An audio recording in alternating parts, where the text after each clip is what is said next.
Good evening. Greetings.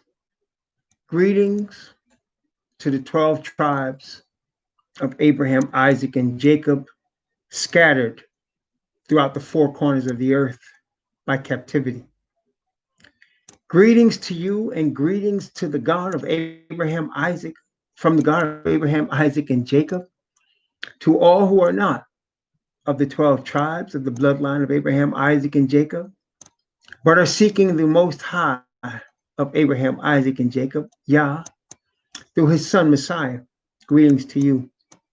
Greetings also to all of those who are sick and tired of corruption, sick and tired of poverty and death and disease, sick and tired of all the evil that goes on this planet, and are looking forward to an end of it. Greetings to you. Brothers and sisters, friends, as we see, 2020 has been quite a year.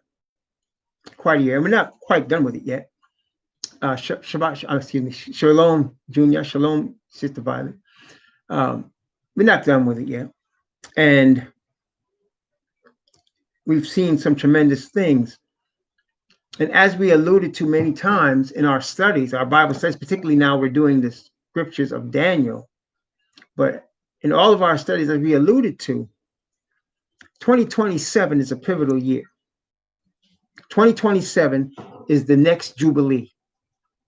It is the 40th Jubilee from when Messiah announced Jubilee on AD 27. It's the 40th Jubilee.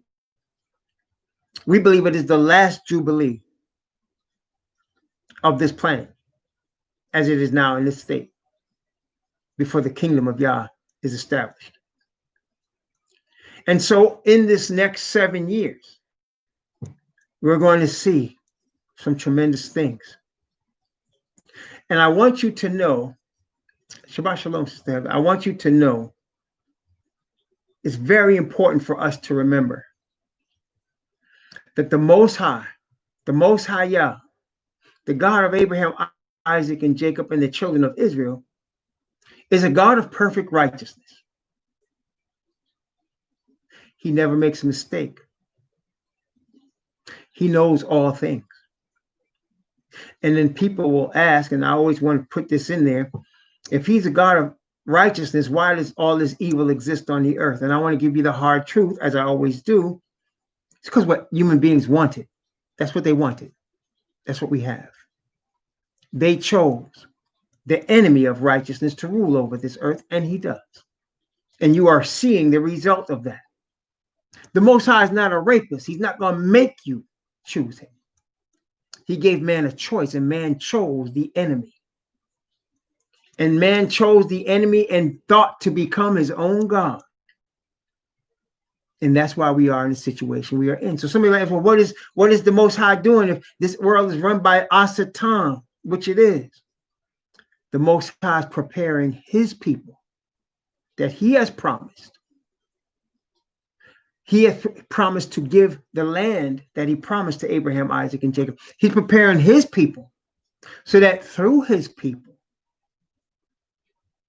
he can redeem those of planet Earth that want to escape these things that we're seeing. He's working through his people because the rest of the earth don't want it. That's why. And tonight I want to give us hope and truth, of course, from the word. Let's go to Daniel chapter 2, which we have studied already in our Daniel series, but let's go to Daniel chapter 2. And let's look at the bottom of that statue that Nebuchadnezzar dreamed about and Daniel interpreted for him in Daniel chapter 2, because we're going to see an important principle in the statue. Daniel chapter 2, I'm going to start at verse 31. Daniel chapter 2, verse 31. Thou, O King, Daniel tells Nebuchadnezzar, sawest, and behold, a great image. This great image, whose brightness was excellent, stood before thee, and the form thereof was terrible. This image's head was of fine gold, his breasts and his arms of silver, his belly of thighs and his thighs of brass, his legs of iron, his feet part of iron and part of clay. So we saw this. There's a great image. The top, the head gold, chest silver, okay, stomach area brass, legs of iron, and feet of iron and clay. Feet of iron and clay. This is where we live. We live in that part of the statue. See, the statue is a statue of time, of successive kingdoms and of time. And at the end of the time of this statue, the Bible shows us, verse 34, thou sawest till that a stone was cut out without hands, which smote the image upon his feet, that were of iron and clay, and brake them to pieces. Then was the iron, the clay, the brass, the silver, and the gold broken to pieces together, and became like the chaff of the summer threshing floors. And the wind carried them away, that no place was found for them. And the stone that smote the image became a great mountain and filled the whole earth. The mountain, of course, the stone is Messiah, and the mountain is the kingdom of Messiah that will fill the whole earth. That's where we're headed right now. And brothers and sisters, before we continue, I just want to let you know, the Father is going to destroy this planet because he made it.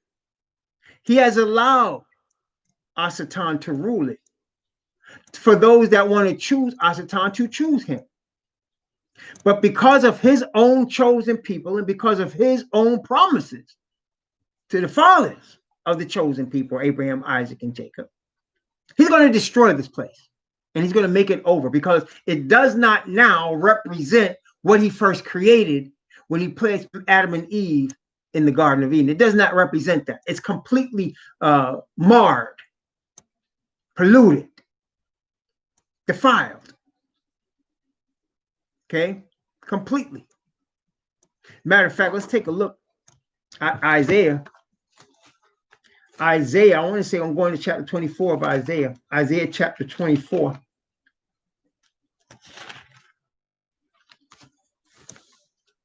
Yeah, Isaiah chapter 24, beginning at verse 1, Isaiah chapter 24, and going down to verse 5, Isaiah chapter 24 from verse 1 to 5, actually from 1 to 6. Isaiah chapter 24, 1 to 6. Notice what it says. Behold, Yahweh maketh the earth empty, and maketh it waste, and turneth it upside down, and scattereth abroad the inhabitants thereof. And it shall be as with the people, so with the priest. As with the servant, so with his master. As with the maid, so with her mistress.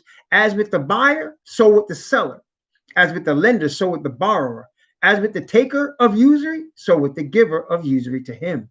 The land shall be utterly emptied and utterly spoiled, for Yahweh has spoken this word. The earth mourneth and fadeth away.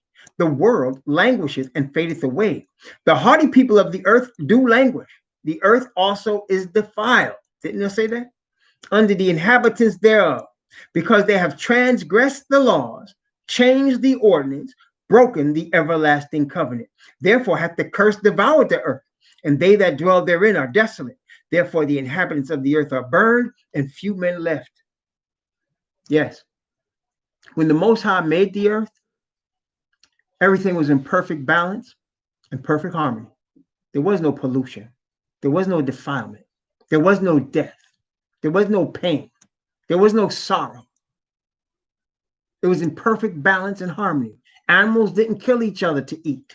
Man didn't kill animals to eat.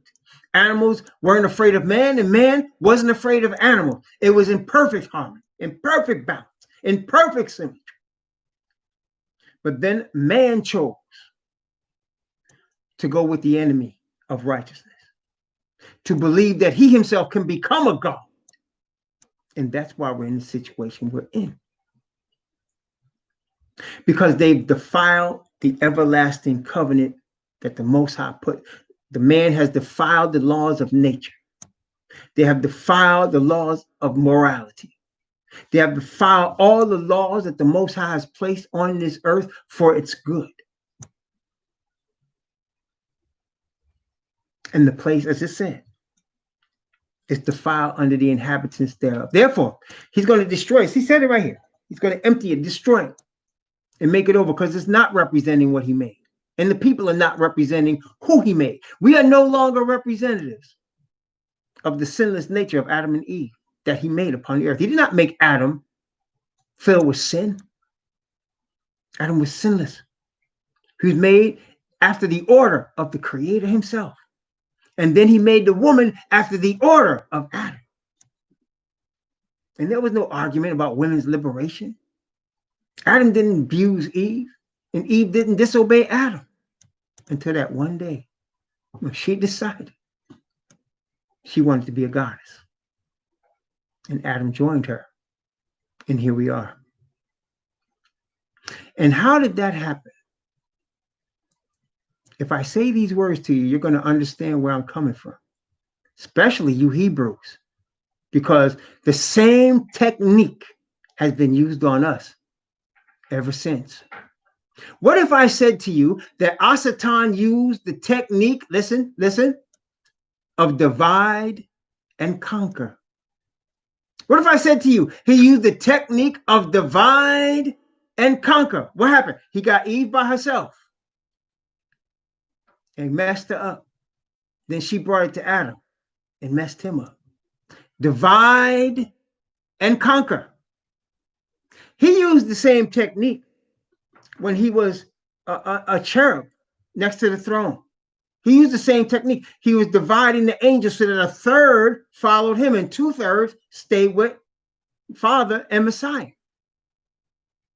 Divide and conquer, he's been using it for literally thousands and thousands and thousands of years.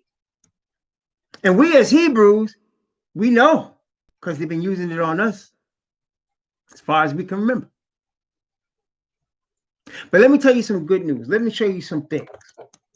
First off, the Bible is a wonderful, obviously, it's an infinite and wonderful book, because, I mean, people can look at this book as if it was just man writing stuff, right?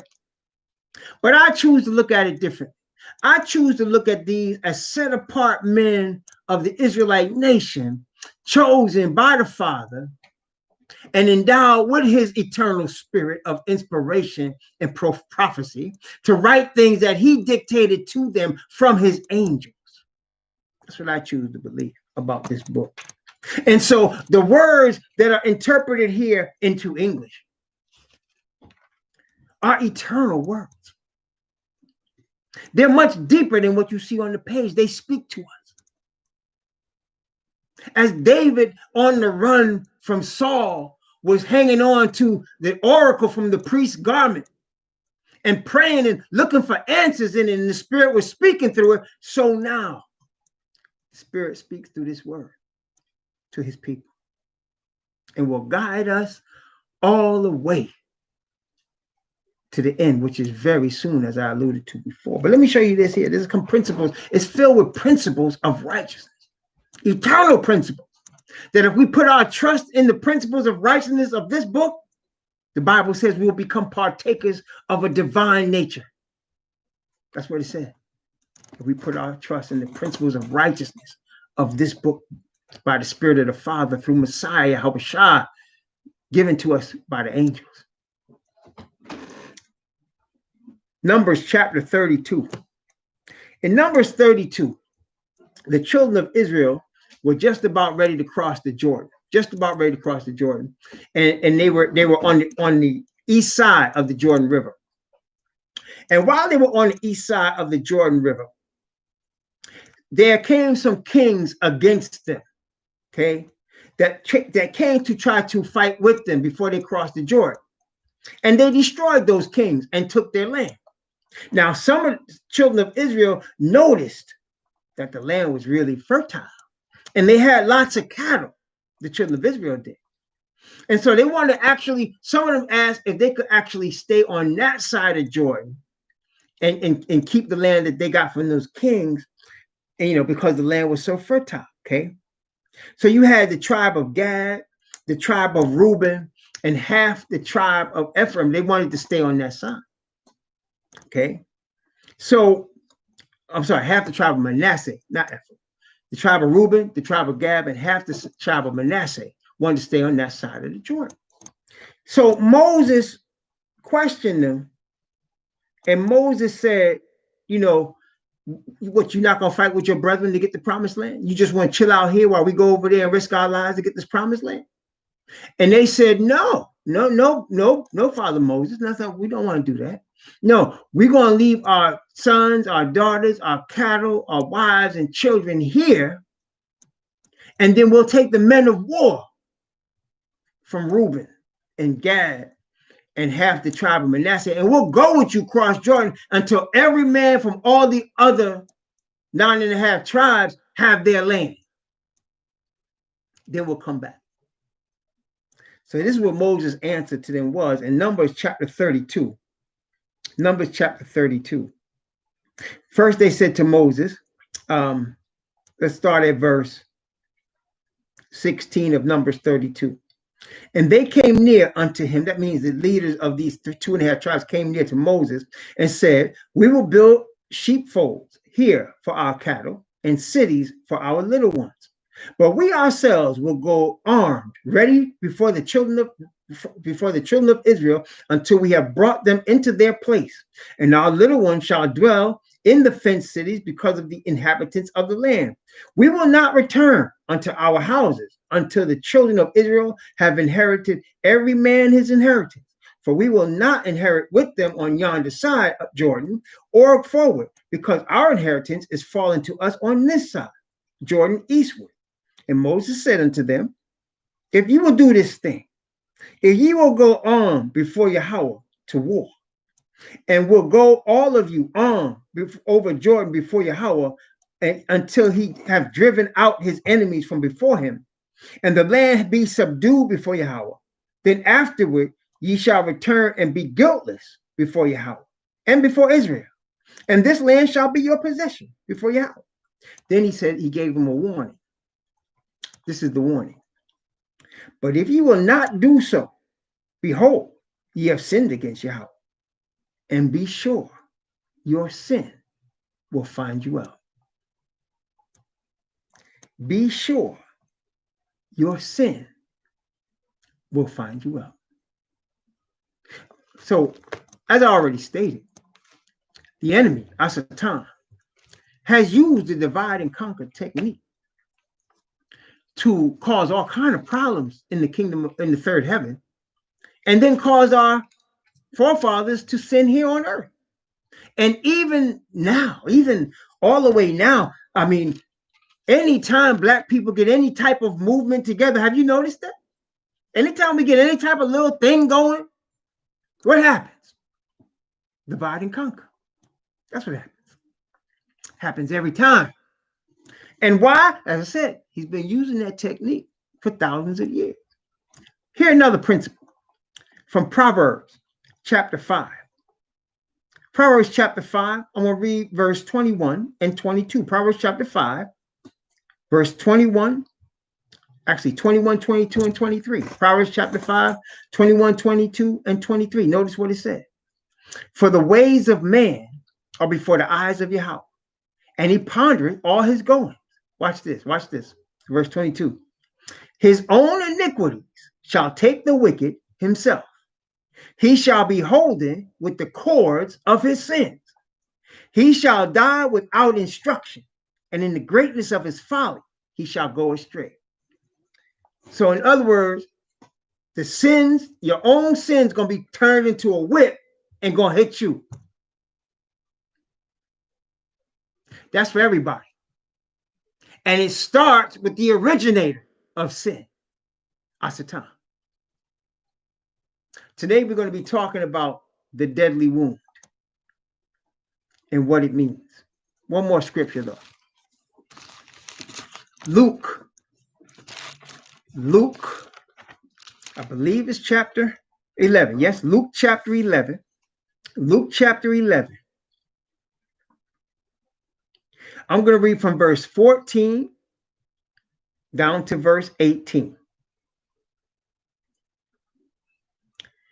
And he was casting out a devil, and it was dumb. And it came to pass when the devil was gone out, the dumb spake, and the people wondered. But some of them said, He casteth out devils through Beelzebub, the chief of the devils. And others, tempting him, sought of him a sign from heaven. But he, knowing their thoughts, said unto them, every kingdom divided against itself is brought to desolation, and a house divided against a house falleth. If Satan also be divided against himself, how shall his kingdom stand? Because ye say that I cast out devils through Beelzebub. If Satan divided against himself, his kingdom cannot stand.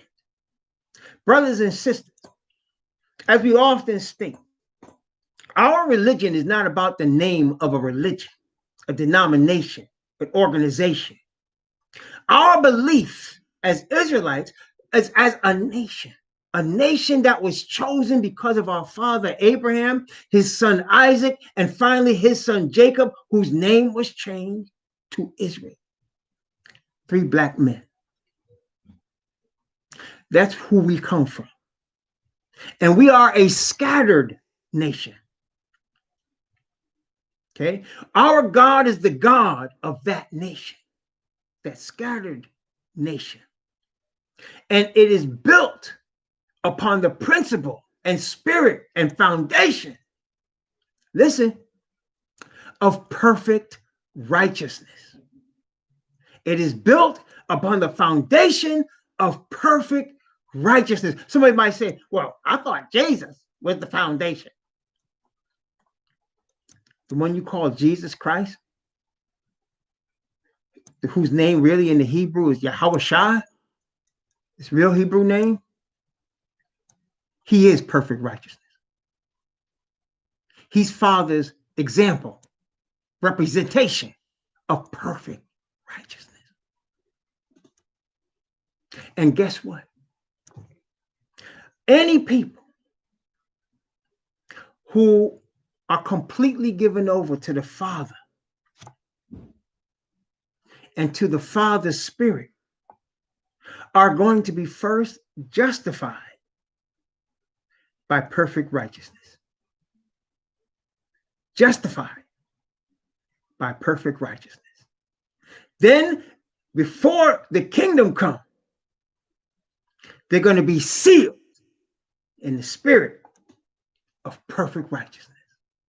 Therefore, because they are all of the perfect righteousness of the Father through Messiah, and they are being sealed in that spirit of righteousness by the Father, they will be of complete harmony and of one accord. Because the sole aim and purpose, Shalom, the sole aim and purpose of such ones is the glory of the Father alone. The glory of Father Yah alone, not to any denomination or church or name or camp or prophet, priest, pope. No. The ones who are sealed in perfect righteousness, who are justified by that perfect righteousness, are seeking the glory of Father Yah alone. Therefore, they will be united. There will be nothing to get between them, because divide and conquer doesn't work with a people that is sealed in the Father's Spirit of perfect righteousness. Doesn't work. And as Asatan has employed that technique with his lies for thousands of years, he himself is going to lose his kingdom because of it. You see, brethren, I just want to point out, always, I want you to remember this too. As the feet of the statue we saw in Daniel 2 was clay and iron, did you notice it was clay and iron? The reason it was clay and iron, brethren, is because they don't completely get along. You see, all the forces of darkness are divided.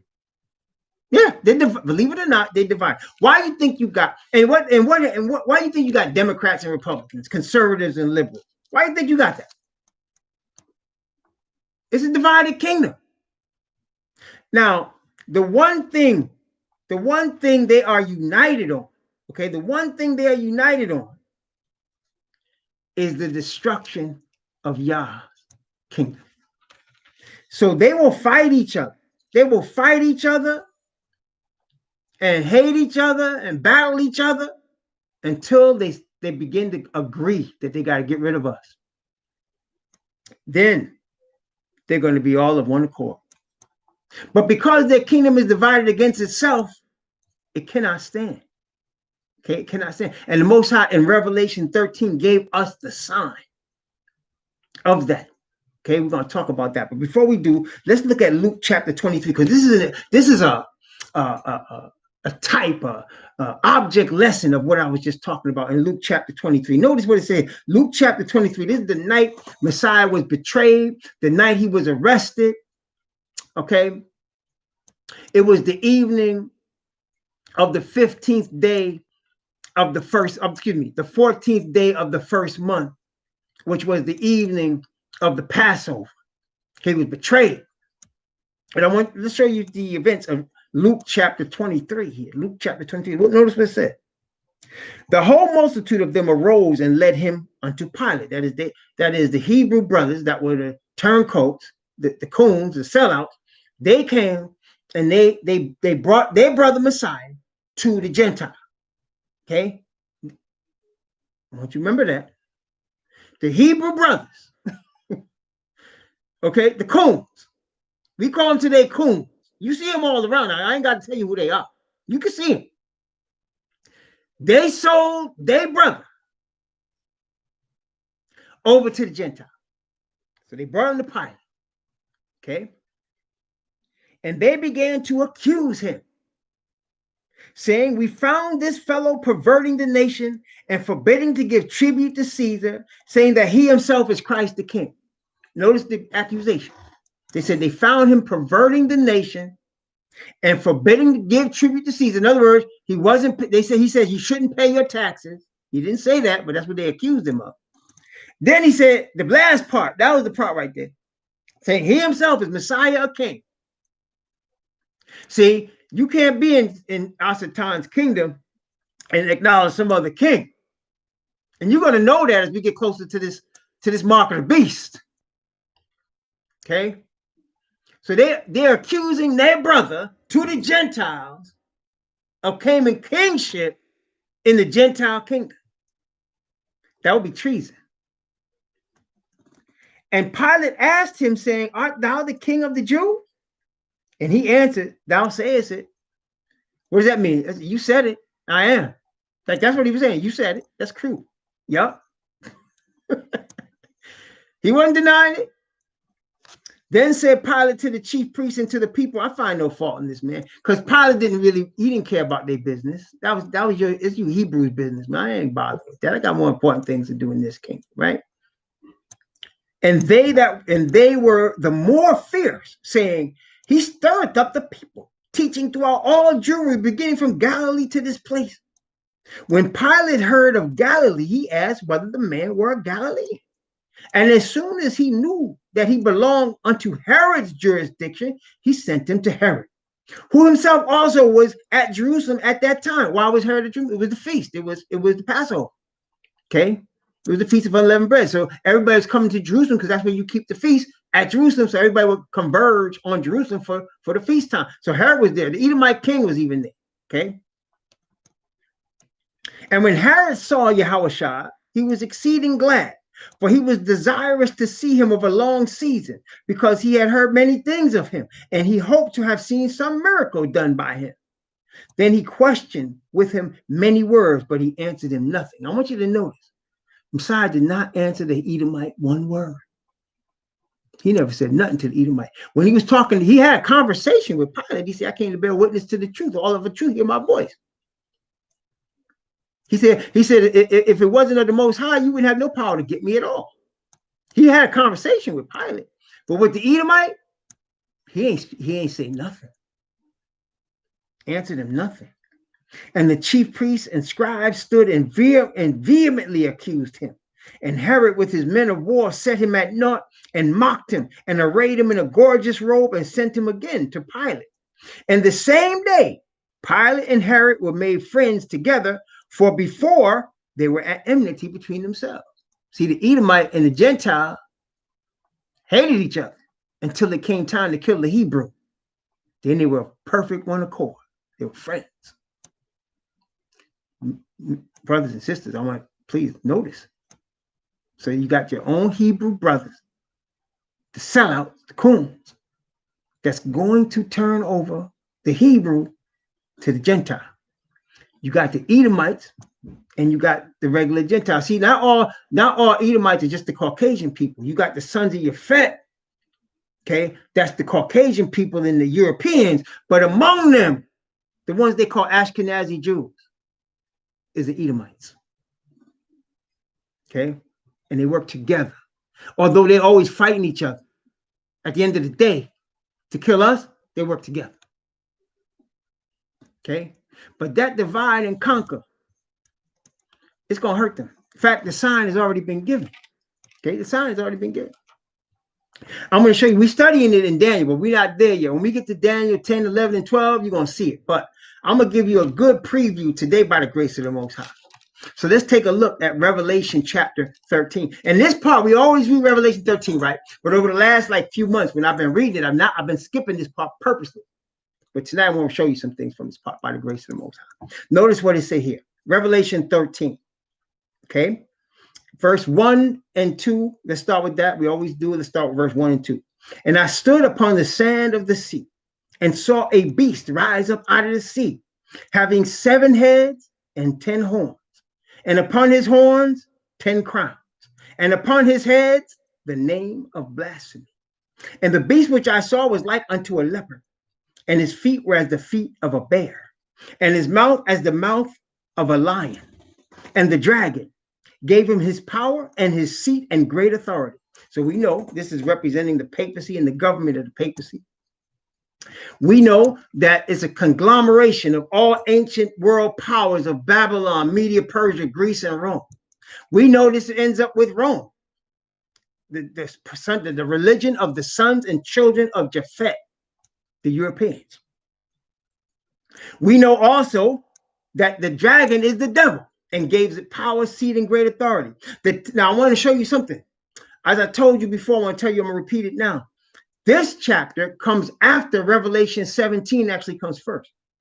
And what happens in Revelation 17, it's the creation of this power, the development of this power, right? And then in 13, you see the power fully developed. And like I like to say, in the beginning of chapter 13, you see the fully developed power of the beast. And then the rest of the chapter shows you how they got that power and what the road was to get there.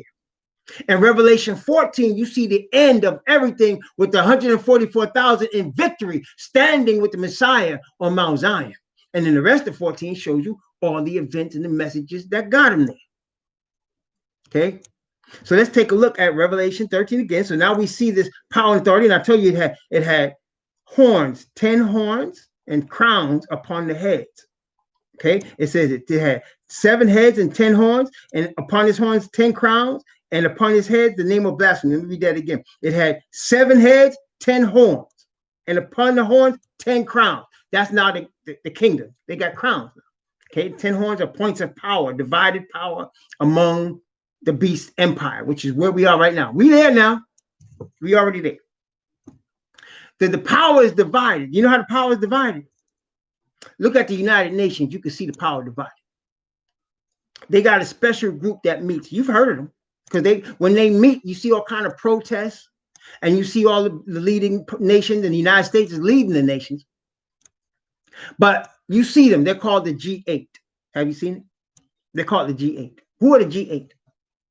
They're called the 8. Well, now I think it might be 7. They used to be 8, now 7. They're going to be 8. They're eventually going to be 10. But they're called the industrialized nations. So who are the industrialized nations? Japan, United States, Canada, Britain, Germany, France, Italy. Who's the other one? Belgium. I want to say it's Belgium. Okay. And then you got Rome. You got Rome. So you have all of these. Okay. 7 heads, 10 horns. And then, of course, these are of one accord. Now, originally they were all European, but now you're including Japan, Canada, United States as well. Okay. So now, verse 3, Revelation chapter 13, verse 3. Here's the part we're talking about tonight. And I saw one of his heads, as it were, wounded to death, and his deadly wound was healed. And all the world wondered after the beast. What is this? What's going on? Let me just give you a little bit of history. As I said, we're going to go through this history in more detail in Daniel, but I'm just going to give you a synopsis of the history right here. So you can read from Genesis to Revelation. You can read the Gospels, Matthew, Mark, Luke, and John, forwards and backwards. And you will never see anywhere the establishment of something called the Christian church. I dare anyone, go find it somewhere. Because I'm telling you, I've read this book 16, 17 times from cover to cover, and I've never seen that. You know why? Because in the Bible, it doesn't exist. There was no establishment of any institution called the Christian church in the Bible. Why? As we often say, in the Bible, there was only the establishment of a nation. That nation is Israel. That's the only thing that was established in the Bible. Okay? And so somebody might ever, what about the Gentiles? Paul wrote to the Gentiles. Yes, he did. And he did not write to them for them to become denominational Christians. He wrote to them for them to join into the olive tree, which is the nation of Israel, according to Jeremiah chapter 11. It's the olive tree. Okay? Let me make sure that's, is it 11 or 16? I don't want to give you a bad information. Hold on. Let me just make sure. It might be chapter 16. I want to make sure. In fact, let me read it. Let me read it. That way I know where it is, right? Let me read it. No, it's chapter 11. I was right. So no, it's chapter 11, verse 16. Okay, notice what it said. Chapter 11 of Jeremiah, verse 16. Yahweh called thy name a green olive tree, fair and goodly fruit, with the noise of a great tumult. He hath kindled fire upon it, and the branches of it are broken. So he's talking about Israel as a green olive tree. And he said the branches were broken. And remember in Romans, he said branches were broken off so Gentiles could be grafted in. That is, grafted in not to a denominational Christian church, but to a nation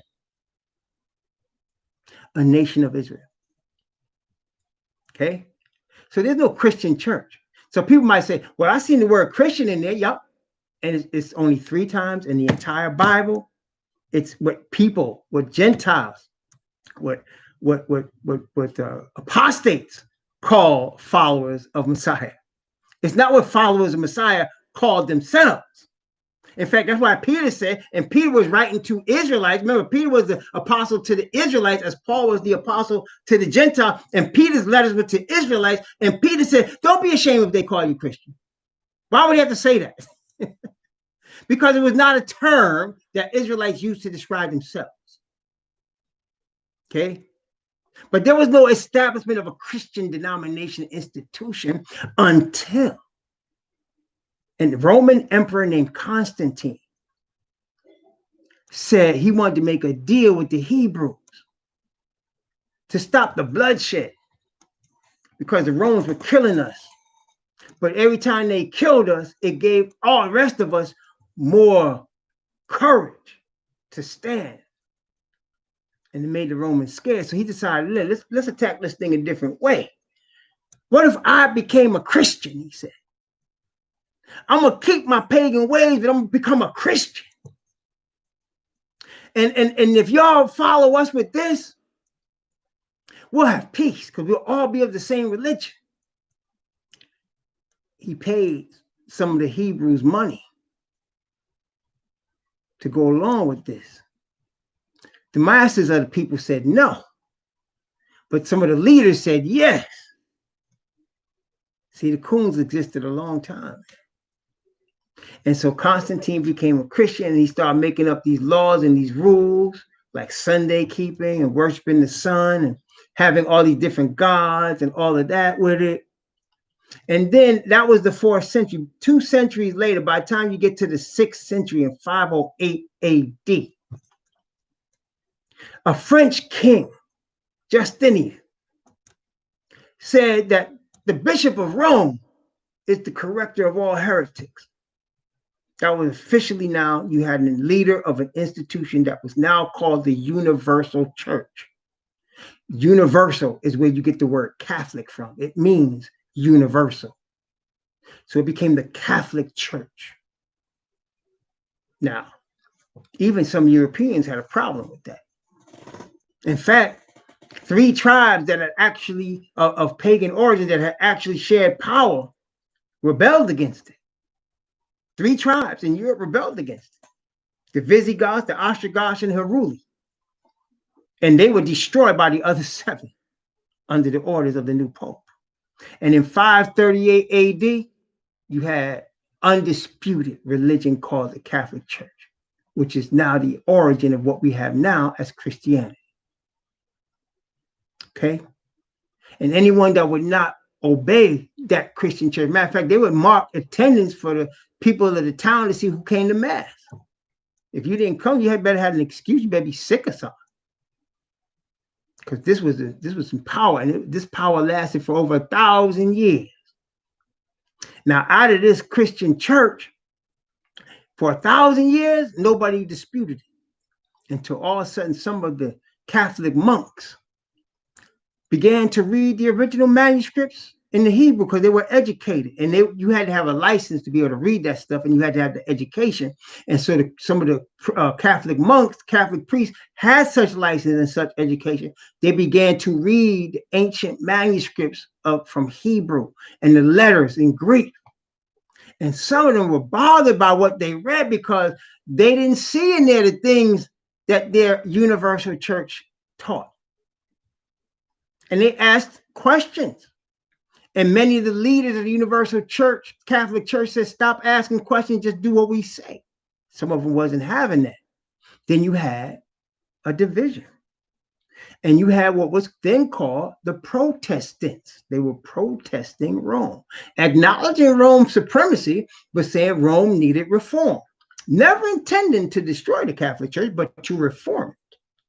So they became Protestants. And out of this Protestant movement, it was called the Protestant Reformation, because they were trying to reform Rome. Out of this movement, lots of Catholics started joining the Protestants. They didn't like the Catholic oppression and the way they ruled. And they began to, and then some of these former Catholic monks began to translate the Bible from the Hebrew and Greek into their European language. Started with people that did it in German, John Huss, Martin Luther, Wycliffe. Then later on, some English people, okay, Miles Coverdale, and then William Tyndale, who is considered the greatest linguist of them all. And he wrote it in English, and that English translation, called the Tyndale Bible, is the foundation of what we got now as the King James. So this became a problem for the Catholic Church. This became a problem. And they began hunting these brothers down and killing them. Okay, most of them would die strangled, tortured, burned at the stake, most of them. Okay. Okay. And anybody that would follow them, if they caught you with a piece of the translated Bible, you could die. People were being killed for being able to recite the 10 Commandments or the 23rd Psalm. Okay. Kids, women, children, men. But it didn't stop the movement. The movement grew. So now the Catholic Church had a problem, and they had a meeting. It was called the Council of Laodicea. It was in the 16th century. And this meeting was long range in its plans. It was diabolical. This wasn't no just let's see if we can get rid of this in the next couple of weeks thing. Brothers and sisters, this was a 500-year plan. Okay. And what they decided to do was create a special order of Roman Catholics. You see, you had the Dominicans, you had the Franciscans, you had different orders of Rome, okay? Different orders of priests. They decided to create a new order. This order was called the Jesuit order. The name from Latin is Jesuit, but the name is Society of Jesus. And this special order was created for the purpose of infiltration. They were going to infiltrate all Protestant churches and become Protestants and try to destroy it from the inside, divide and conquer. Okay? They became so good at doing that. They actually employed Edomites also in this effort. And they became so good at taking over governments. They took over churches. They took over movements. They took over rich people's accounts. They became counselors. They took over schools. They became so good at infiltration, you see, because their infiltration not only consisted of sowing seeds to divide and conquer, but they also would do anything that they needed to do. They would kill, strangle, poison, murder, man, woman, child, boy, girl, old person, young. They didn't care as long as the aims of Rome were being accomplished. They were diabolical. They still are. They still exist.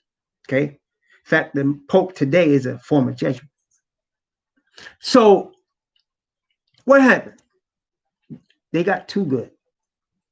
They got so good. They were able to form different types of secret societies, the Illuminati. They infiltrated the Scottish Rite of Freemasons. They became so good that even the Pope himself and the leadership of the archbishops was scared of the Jesuits. And so what the Pope decided to do was disband the Jesuits in the 18th century. He decided, I'm going to disband the Jesuits. I'm going to write a papal bull. I'm going to get rid of this order. Okay, they did everything they needed to do. Let's get rid of it. By now, the Jesuit order was so powerful and so secret. Even the cardinals of Rome didn't know who all the Jesuits were because they used secret handshakes. They used signals. They had secret meetings. Nobody knew who the Jesuits were. They knew who each other was by their hand signals and their handshakes and things. But people didn't know who they were. And they had some Ashkenazis among them. They had some Roman Catholics among them. It was hard because you might be speaking against them and you might die because somebody might poison you or kill one of your children that you thought was your friend because they were very slick like that. So they decided to write a papal bull and disband the Jesuit order. What did the Jesuits do? These are Roman Catholics. They went to France. They raised up a man called Napoleon Bonaparte. And they created a French Revolution. And in the French Revolution, they killed Catholic priests. They said they were going to worship the goddess of reason. They still do that. In fact, we have a symbol to the goddess of reason in the United States. It's called the Statue of Liberty. That's the goddess of reason. They got it from France. Okay. And they took a general named Berthier in 1798. And he came to Rome, to the Vatican, and snatched the Pope off his throne, literally. Took him captive. Took him back to France until he agreed to reverse his order to disband the Jesuits, which he did. That was the deadly wound. Because at that moment, there was still such a thing as the Catholic Church, obviously. But the Catholic Church had lost its political power to France. And it lost it really to itself because the people that took him off the throne were Roman Catholics fighting Roman Catholics. It was Satan fighting Satan. And that's the deadly wound of Revelation 13. That's the deadly wound. So notice what it said in Revelation 13, verse 3. And I saw one of his head as it were, or apparently, wounded to death. And his deadly wound was healed. And all the world wondered after the beast. What was it? When was it healed? So now you had the Jesuits running political things, and you had the Pope running religious things, and they were working together. But, you know, it's known they also always knew that they could fight each other if necessary because the Jesuits would do what they needed to do. And the Jesuits have a special Pope over them. Most people don't know it, but you can look him up. He's called the Black Pope. He's the head of the Jesuit order. Back in the day, it used to be called a man named Covenbach, but now they had a new one. That one died and they got a new one. But the head of the Jesuit order is called the Black Pope. And so you got the Pope that wears white and you got the Pope that wears black. The Black Pope is the head of the Jesuits. And the Black Pope needs the white Pope for the front. The white Pope is scared of the Black Pope because of the power. And Satan divided against Satan. And that's the sign that their kingdom will not last. Not only is it not in righteousness, They're not even together. And so they use the division. Democrats, Republicans, liberals, conservatives. They decided to use the divisions among them. And they came up with this thing called the Hegelian dialectic. What is the Hegelian dialectic? That's where when you got two sides fighting against each other, you infiltrate both sides. Then you get them to fight each other until they destroy each other. And then out of the middle of it comes your order that you want. And they call it order out of chaos. But don't worry, even though they're doing that right now, they're still going to be divided because the Bible says it. Okay? So when was the deadly wound healed? Well, the Jesuits infiltrated again. They started all of these movies. They infiltrated Germany and created Hitler. They infiltrated Japan and created Hirohito. They infiltrated Italy and created a man named Benito Mussolini. And Benito Mussolini decided in 1929 to make an agreement with the Pope of Rome so that Rome would become its own country within Italy. It would become its own country within Italy. Imagine that. So imagine if one of the states in the United States decided to break away from the United States and become its own country. Like Texas had talked about doing that about 20 years ago, 15, 20 years ago. The governor of Texas was saying actually it was before that, when Barack Obama became president, the governor of Texas said, we're going to secede from the United States. They wanted to become their own country. They didn't do it, but that's what they were threatening. That's what happened in Italy, except it was with the Vatican. So the Vatican became its own country with the blessing of the Italian government. Imagine that. That's when the deadly wound was healed. So now you have in Rome, the only country on earth where the head of its state is the same man that's the head of its church. Same guy. And that church that he's the head of has members, all hundreds of millions of members all over the earth. And that man's the head of that church and the head of that state. There's no other person on earth with that title. That's why it says in verse 3, and the deadly wound was healed, and all the world wondered after the beast. Why do you think that when they get ready to choose a new pope, have you ever noticed, have you been around, like when they choose a new pope, I mean, NBC, ABC, CBS, the major networks are all focused on the Vatican. They're all focused on the Vatican. All of them. And what are they doing? They're looking at the chimney to see when black smoke comes out, because that's the sign that they gave when the black smoke come out the chimney, they've chosen a new pope. And they celebrate all of the major networks. Why are they doing that? Do they do that when there's a new Baptist head, or when there's a new Pentecostal head, or when there's a new SDA head? Do they do that when there's a new Jehovah's Witness head? No. But the whole world does it when there's a new Catholic head. All the world wanders after the beast. But the divide and conquer that we saw in 1798 is the sign that it's not going to last. It's going to destroy itself. And I want to show you, Revelation chapter 17 also says that.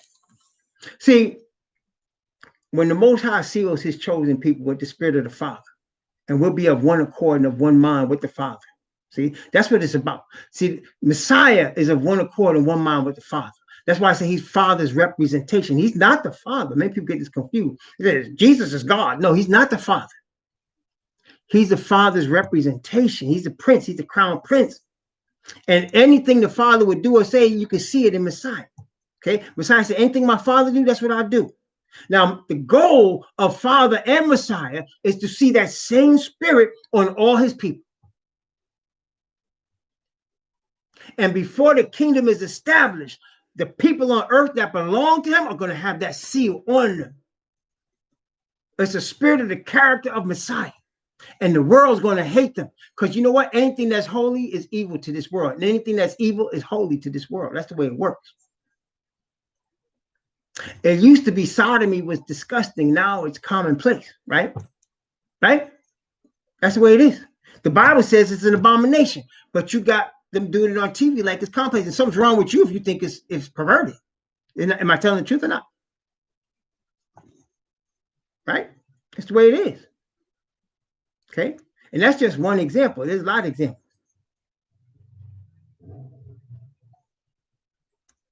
So the world is into con men, deceit, rich, powerful, even if it's fake.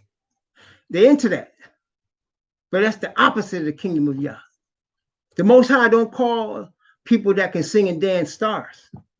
People that can sing and dance just entertainers. The world calls them stars. The Most High doesn't even acknowledge them. The Most High calls stars people that the world won't even acknowledge. People that don't have no money, but are in righteousness and truth, that teach righteousness and truth. That's the stars to the Most High. The world would never acknowledge that. Matter of fact, they're against it.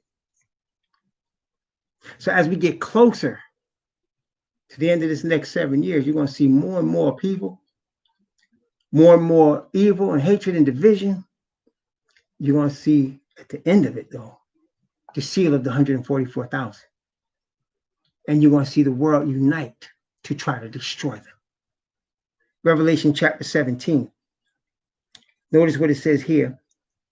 Revelation 17. I'm going to start at verse 10. Talking about the 7-headed beast with 10 horns that we read in 13. Here it is. And there are 7 kings. 5 are fallen. 1 is, and the other is not yet come. And when he cometh, he must continue a short space. And the beast that was and is not, even he is the 8th, and is of the 7th, and goeth into perdition.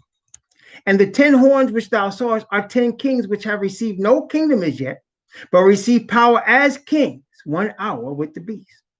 These have one mind, and shall give their power and strength unto the beast. Now notice, this is a very interesting statement in verse 12, where it says the 10 horns are 10 kings, right?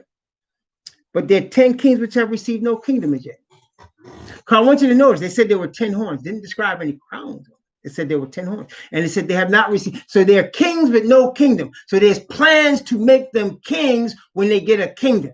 There's plans to bring together a kingdom. And you see it in Revelation 13 when you see the crowns on the horns. That's the last state right before this place is destroyed.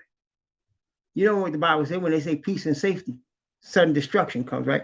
So they're going to have their power together. And it says for 1 hour in literal Bible prophetic terms, right? 1 hour is only 15 days.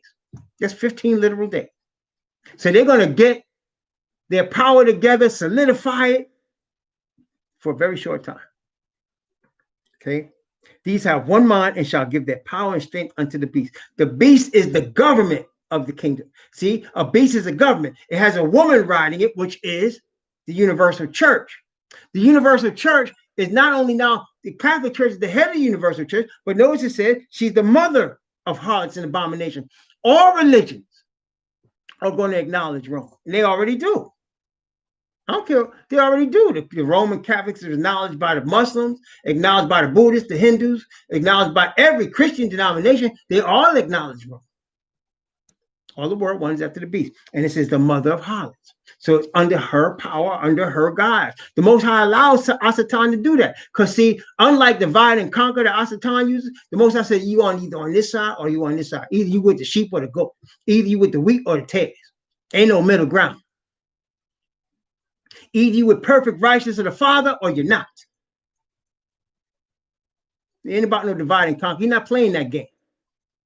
Okay, so here, verse 14, these shall make war with the Lamb. How does the kings of the earth make war with Yahushua, who's in the third heaven? How do they make war with him? Well, actually, they're going to make war with him when he returns. Revelation 19 tells us that. But when they touch his sealed people, they have made war with him. See, the Bible says in Zechariah chapter 2, he that touches you touches the apple of his eye. So when we are his sealed people, when we receive his spirit, when we're ready to meet him, and they come at us, it's going to arouse the Father. And when he's aroused, there's going to be a problem. Notice what it says. The Lamb shall overcome them, For he is Lord of lords and King of kings. And they that are with him are called and chosen and faithful. And he said unto me, the waters which thou sawest where the whore sitteth are peoples and multitudes and nations and tongues. And the 10 horns which thou sawest upon the beast, these, the 10 horns, the ones that's going to share power for 1 hour with the crowns, it says the 10 horns that thou sawest upon the beast, notice what it says, these shall hate the whore. They're going to hate the universal church. And shall make her desolate and naked, and shall eat her flesh and burn her with fire. See that divide and conquer gonna come back on them. At the end, when they try to kill us, as Shadrach, Meshach, and Abednego was delivered from the fiery furnace, so will we be delivered. And when they see they can't kill us because we're covered with the righteousness of the Father, and we're not scared, Most High got us, they're gonna turn on each other. For Yah hath put in their hearts to fulfill his will and to agree and to give their kingdom unto the beast, until the words of Yah are fulfilled. And the woman which thou sawest is that great city which reigneth over the kings of the earth. Oh, yeah. So, brothers and sisters, I come to tell us righteousness is the ticket. It's not money. It's not power. It's not fame. It's not denominations. Righteousness is the ticket. And it's not my righteousness. It's Father's righteousness. Father's perfect righteousness is going to cause us to overcome all. You're going to see some things. You're going to see some things. You're already seeing some things this year, and it's going to get worse. Brothers and sisters, you're going to see more corruption, more evil. This is laughable, this whole presidential election. It's both sides. It's two sides, divide and conquer, fighting against each other. All of them in down to worship Satan. All of them do. Ain't no righteousness in this system. There's no fairness here. These people are all liars. All of them.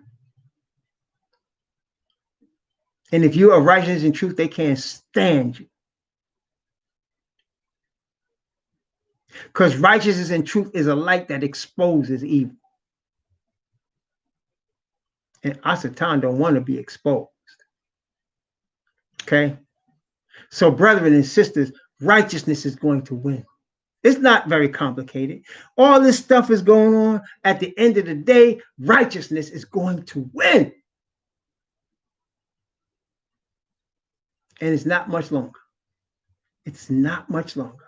And I'm so glad. We talk about how slavery exists right now. People are enslaved in chains right now around the world. We see the corruption going on. We see them fighting over power and money that doesn't belong to them, that comes out of our pockets. We see all this stuff. We see the corruption, the disease, the death, the unequalness. We see it. But more importantly, Yah sees it. And at the end, he's going to win. He's going to win the election. Not Trump. Not Biden. Yah's going to win. And his people are going to win with him.